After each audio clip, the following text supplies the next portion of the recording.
I'll hand it right over to Bradley Schwartz. Thank you for joining us. Good morning, everybody. It's everybody can hear me, right? It's good to be here, and it's good to hear the perspective from the ER. I come at it from a little bit different.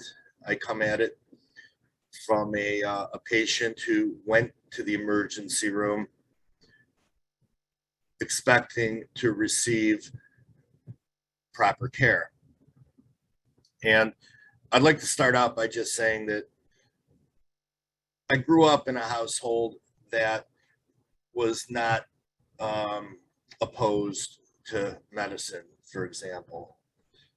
My grandfather, who I'm named after, my name is Louis Bradley Schwartz, L. Bradley Schwartz. He was Dr. Louis Bradley Schwartz, and he was the Marcus Welby back in the 50s who did house calls. And I just grew up knowing the importance of medicine and knowing the importance of the doctor-patient relationship. And I always had great relationships with, my physicians, my internists, and I was never afraid to seek care. It was embedded in me from day one. And, my parents wanted me to go to law school, but it was apparent at an early age that really that wasn't going to be in the cards for me. So the next move was my dad telling me, son, you could do whatever you want in your entire life after you graduate from law school. He wanted me to be a professional, and I followed his great advice. And I went to law school, and I became a lawyer in 1991. And I had no idea what I wanted to do after I became an attorney. And I looked around a little bit, and frankly, I took the first job that I was offered. And it turns out that I started working for a group of insurance companies that were very, very aggressive in terms of defending claims. It exposed me to the legal profession, the legal field, within a real short period of time. I was trying big cases, went from defending people that were injured or allegedly injured in car accidents, small little soft tissue whiplash cases, to, within 10 years, I had my own law firm, and we were defending just about anything that came our way. Insurance companies loved our approach. We were good trial lawyers, and a lot of the stuff turned into medical type related litigation. I became exposed right off the bat to the inner workings of the medical system through lawsuits and litigation, because when people get involved in car accidents, for example, they go to doctors. And the cases that I was involved in, I told you I was working for insurance companies. So when people would file lawsuits, they'd be claiming that they were hurt. They'd report it to their insurance company, their auto insurance company, for example. That auto insurance company, once they got the claim, they looked at it, they said, we're not going to pay this. They would send it out to a law firm. And a lot of the times that it became us. We were one of the big players that were defending all of these cases. And it brought us into contact with a lot of physicians, because like any lawsuit, you have to go through discovery, you take depositions, people get sworn in under oath, and they're asked questions. And I think that it becomes important for me to say that to all of you, because it's along the lines of what I alluded to at the outset. I was comfortable going to a hospital, and I was the type of person that, based on my familiarity, based on my involvement with the legal process and the medical depositions and all the trial work that I did, I was not afraid at all even though I wasn't a doctor, even though I had no medical experience, I felt comfortable speaking to physicians and speaking to medical professionals. I know that I certainly had and still do have more medical knowledge than your average layperson. And it just gives you a certain level of confidence, knowing that, you know, you're going to make a decision, you're going to go to a hospital, and you're going to tell somebody what's wrong with you. You're not going to hide it. And in May of 2004, that's where I found myself. The story goes like this.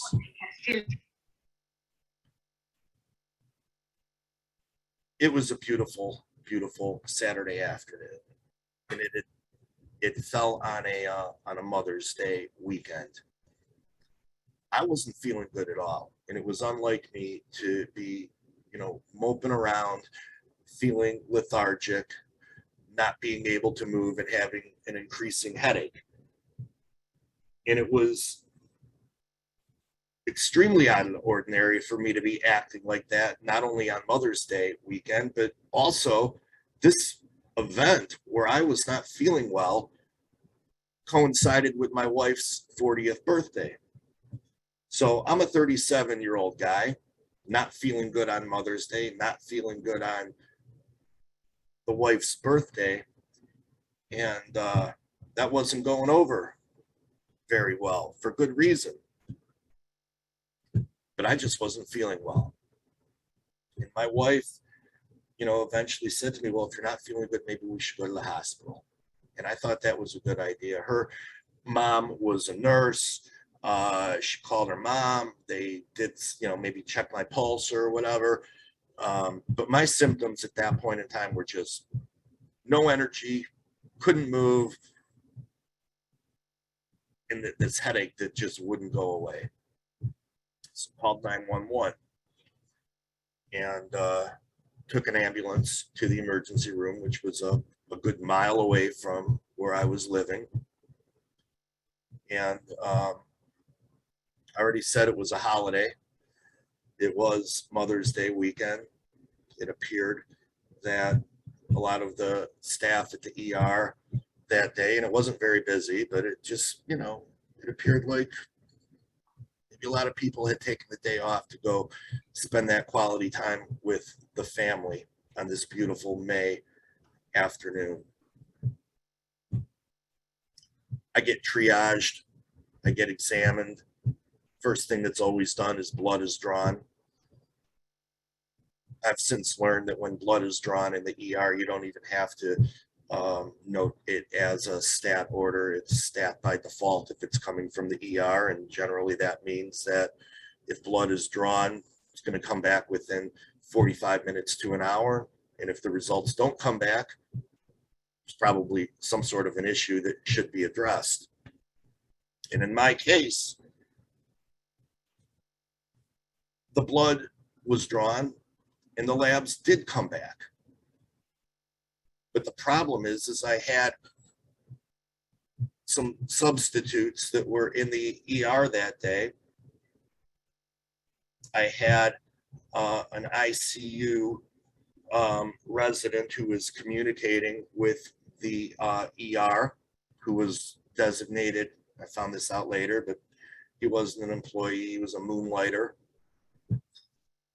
There was a new electronic medical record system that was recently been implemented, and I think the people that were employees and who were familiar with it knew how to use it. But when you've got temporary people who are filling in gaps, not everybody was completely familiar with how this new system was working. This is back in 2004. So I said the labs did come back, but they came back during a shift change. They came back and nobody looked at them. I got to the ER on about 5:30 in the afternoon. The labs were back within that 45 minutes to an hour. They were showing panic levels across the board. It wasn't really acted on.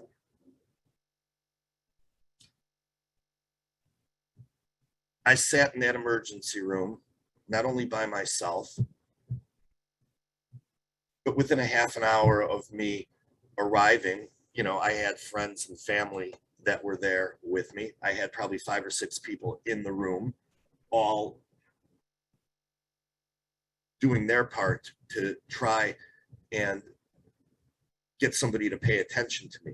They were doing everything that they could, asking around, hey, is the doctor going to come in here? Hey, how come we haven't seen anybody in a while? But, and me, I already told you, my comfort level, I have a mouth on me, and I wasn't the type of person that's going to go into an emergency room and then just, keep my mouth shut and not try and advocate for myself. But I will say that when something like this happens to you, when you become the patient, everything that you know about how you're supposed to act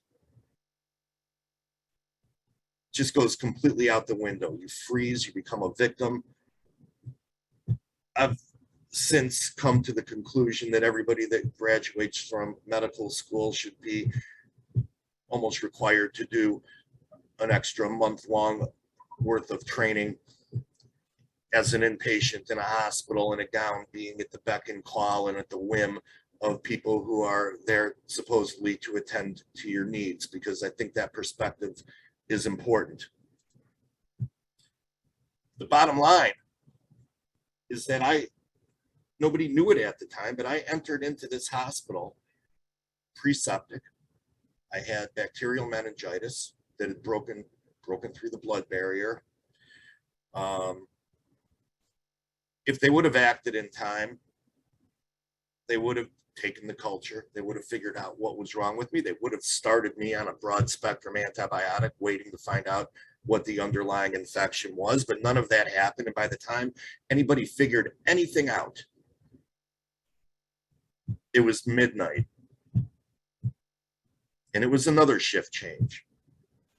And the only reason that I got the care finally, after realistically 8 hours of no care whatsoever, going from, a headache to pre-septic to full-blown septic shock, multi-system organ failure, immediately spiking a fever of 105 degrees, being immediately dumped off at the ICU, intubated, put on life support.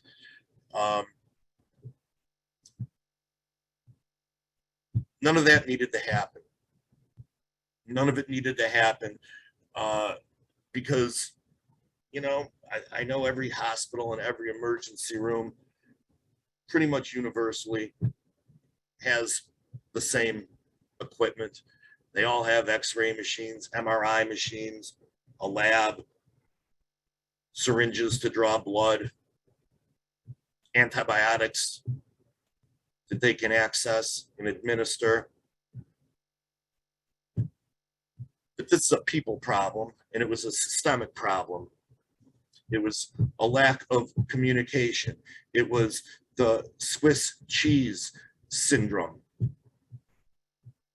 which is, if you know about it, and if you don't, Swiss cheese has holes in it. And you think of the image of a whole bunch of Swiss cheese being sliced and then arranging them perfectly so that there's gaps and things can get through those holes. That's what happened to me. Everything that could have gone wrong did go wrong. I ended up waking up from that coma about a month later. I didn't know any of these communication errors that had occurred. I knew I went to the hospital for care, but when I woke up, the doctors told me how lucky I was to be alive. They saved me. And the next thing that they told me was, well, you're blind in one eye. Thank God you don't have brain damage, but you are going to be losing all four of your limbs. And I did. I have amputations at all 4 of my extremities. But I went back. I went through a year's worth of physical rehabilitation. And then I said to myself, now what? I've been defending insurance companies and working for insurance companies for 15 years before this happened to me. And, you know, if it happened to me, it could happen to anybody. I figured I could better find a way to use what happened to me to benefit other people so it doesn't happen to them. And I'm thinking, boy, oh boy, this is a perfect opportunity for me to switch my practice, my legal practice from being a defense lawyer working for the insurance companies. Now I can go work for the patients, and I would love to be a medical malpractice lawyer. And if you think about it, I'm like the perfect guy to do it at this time, because I've got all the trial experience, and now I'm like the victim. And you would think that the patients and families who are having trouble with a hospital or a doctor and they've been harmed, they would reach out to me. And I was right. They did, and they did all the time, like crazy. My phone rings off the hook. Everybody, and I know a lot of people on this call have animosity toward lawyers, and in particular trial attorneys that represent medical malpractice victims or plaintiffs. And I get it. I was like that too for a long time. Take a breath, because out of all those calls that I received from all of these people that were complaining about the horrible things that happened to them in hospitals, I think maybe 2 of them turned into a viable case. And the reason is because these cases aren't easy. They take a lot of time and effort and money, and you know, lawyers don't like to take cases that they're going to lose, and that's for another story. So most of the time medical malpractice cases do get turned down. But the whole point of it is I'm fielding these calls, and I'm telling you, from the minute I walk into the office until the minute I leave, people are calling me with horrific problems about hospitals, doctors, emergency rooms, you name it. And law can't fix it. So I've tried to figure out what the hell else am I going to do about it. And like you guys, I mean, this is where, you know, I feel we are so completely aligned in terms of taking what we know, taking what we've seen as being wrong and deficient about the system, and trying to find out what we can do about it. Now, I come about it from a different angle. I come about it from a patient, and as a lawyer, realizing that, you know, you get screwed as a patient, and most of the time a lawyer can't help you. So I started to figure out what else can be done, and I found out that it wasn't just me.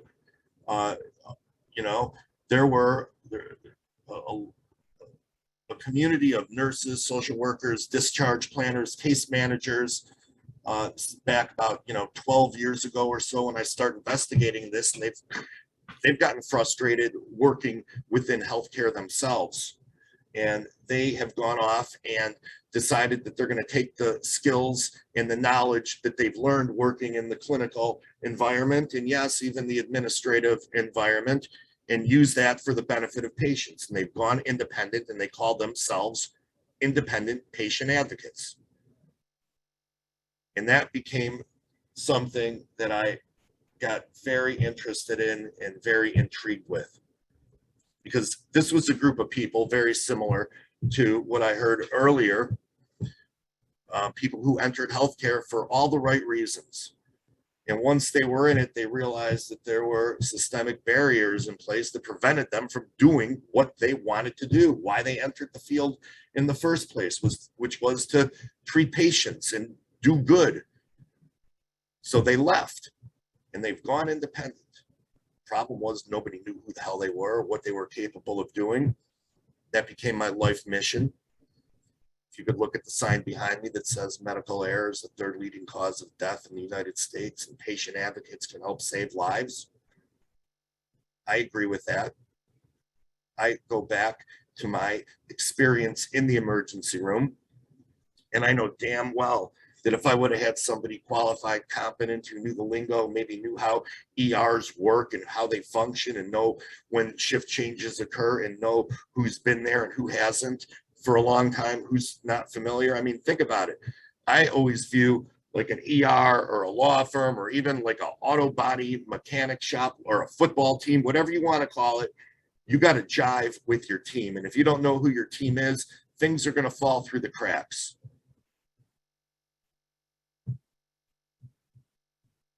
So I understand the need for emergency medicine to be taken back by the emergency physicians that practice, because you guys want to do your job and you don't want the barriers to prevent you from doing it. What I heard about also this morning before I started to speak is the reality that this cannot be done alone. Good luck, ER doctors, unionizing or whatever and getting in front of some federal governmental agency and passing a law. I mean, we live in an environment where the mantra is keep the government out of my healthcare. But we do need to work together. My mission is to make sure that the physician-patient relationship and the communication needs to take place actually does. I believe that there are so many doctors and nurses and even some administrators out there who really want to do the right thing, but the system is preventing them.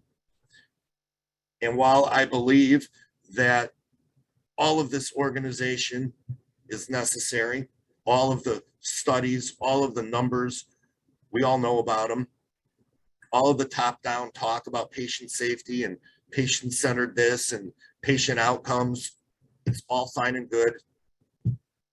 But it's just my belief that in order to keep patients safe at this particular time in the history of our country, the only way to do it is to have somebody there with you by your side that can make sure that the inevitable, everything that could go wrong, doesn't go wrong. We're human beings. So that's why I really like what I heard about all the talk about partnership, and that this thing needs to be, handled by multiple different organizations, faculties, interests. And I'm here to support what you're doing. I'd like you to know what I'm doing, because I think together we can definitely make hospitals safer. We could definitely get to the point where patients are treated and they're given the time that they deserve. Me, I know what happened. The paramedics asked me if I had any alcohol within the last 24 hours before I went into that hospital, and I told the truth. I said, and I already told you all this, that it was my wife's birthday party and I'd thrown a wine tasting party the night before. I shouldn't even call it a party, but a wine sipping event with cheese. It wasn't a kegger. We weren't playing beer pong and doing shots. But when I said those words, and that was the history that was given to me, that I gave at the ER, I didn't find out until way later until how that got translated and how it affected my treatment. Because me saying that I had sipped on a little bit of wine the night before at a wine tasting party got translated into otherwise healthy 37-year-old man with a history of drinking alcohol the night before, presenting with a headache. And that stuck with me from the minute I walked into the ER until the minute that I was dropped off 8 hours later with 105 fever at ICU and I was intubated. So I get it. I am so happy to hear that the ER in the emergency medicine community is stepping up. I have an organization called Greater National Advocates, and the website is gnanow.org. The entire goal of the organization is to partner with physicians, partner with facilities, and serve as that bridge, that communication gap between patients and those who are trying to treat them. These are people who understand the system and know how to break down the barriers. And just as we know now about the movement of Take Emergency Medicine Back, I think it's important for all of you to know that there are people that are definitely interested in working right alongside you, right alongside the patients. And if you hear of a patient advocate, open your arms to them and understand why they're there.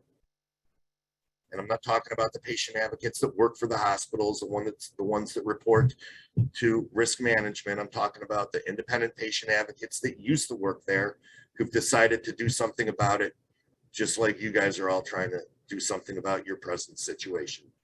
So with that, I would like to thank you all for having me. Obviously, if you have any questions, I'd be more than happy to answer them. I would love to see you guys in one of the breakout sections that I'm going to be hosting.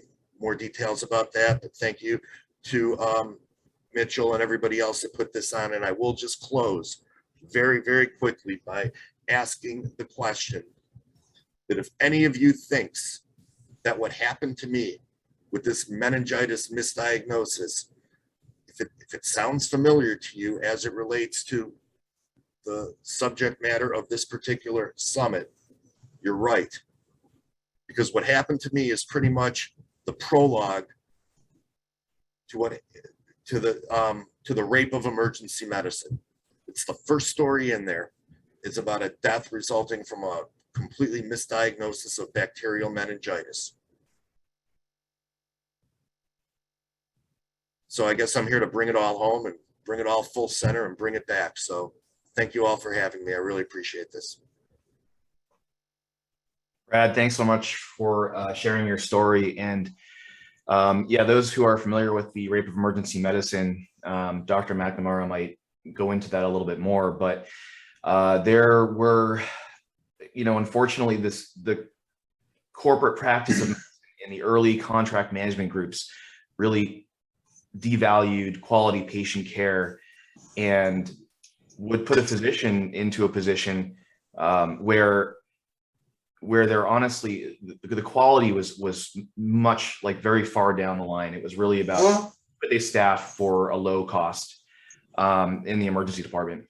And in your case, it was more a Swiss cheese model. It's hard to deconstruct exactly.